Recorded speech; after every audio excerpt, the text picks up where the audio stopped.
tinggalkan perselisihan, perbedaan pendapat untuk satu tujuan kebersamaan. Inilah yang kemudian akan kita gapai ketika kita bisa saling memberikan keleluasaan di dalam diri kita masing-masing. Maka di dalam tubuh kita itu ada 3 unsur yang sangat dominan. Satu namanya qalbun, yang kedua namanya aqlun, yang ketiga adalah badanun.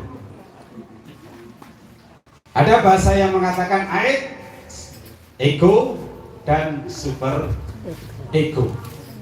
Di dalam hati kita, apa yang tercipta, apa yang tertanam adalah keimanan. Keimanan ini akan menunjukkan perintah. Karena ada keimanan, ada iman di dalam hati, maka hati menunjukkan perintah. Perintah direspon oleh akal, kemudian akal bisa mengendalikan perintah itu, kemudian dilaksanakan dalam bentuk amal. Dalam bentuk amal, perbuatan, dalam bentuk ibadah, dalam bentuk segala hal yang sekiranya ada respon dari akal atas perintah dari hati. Ketika hati memerintahkan sesuatu yang baik, maka akal akan merespon secara otomatis. Itulah yang harus dikerjakan oleh anggota tubuh. Kerjakan apa yang menjadi perintah di dalam hatimu. Kerjakan apa yang menjadi sesuatu yang tertanam di dalam hatimu. Ini maka ketika kita bisa membebaskan hati kita dari segala hal bentuk permusuhan, bentuk perdebatan, perselisihan dan yang lain, maka disitulah akan hilang namanya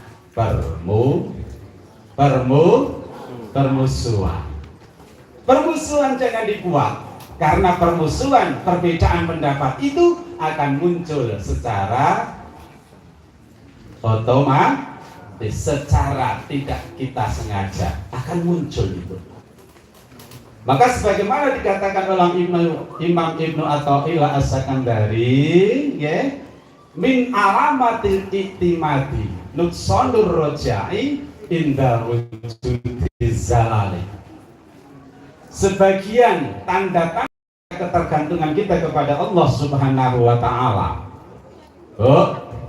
ketergantungan kita kepada Allah Subhanahu wa ta'ala itu akan menjadikan kita putus harapan ketika kita melakukan kesalahan. Bisa diterima nggih? S1, S2 masuk Raisa. Ketika kita mendapatkan kesempatan itu, harapan kita, ketergantungan kita kepada Allah atas segala usaha yang kita laksanakan, itu akan putus harapan ketika kita melaksanakan dosa atau kesalahan.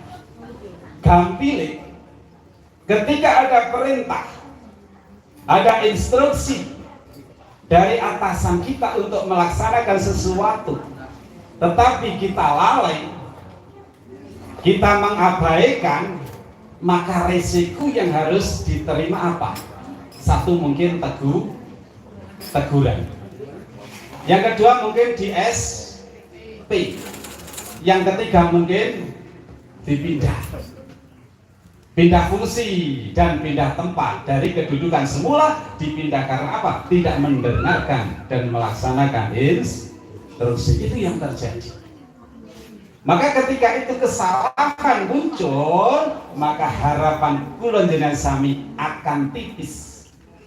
Tipisnya di mana? Oh iya, seharusnya saya melaporkan ini seperti yang terjadwal dan kondisi, namun ternyata saya tidak bisa memenuhi target. Akhirnya apa Bu? Pak, akhirnya kita ditegur. Ya nek ming ditegur, kalau dipindah menjadi resiko. Itu yang akan kita dapatkan, dan itu mungkin pernah terjadi pada diri panjenengan sedaya mboten Bapak Ibu?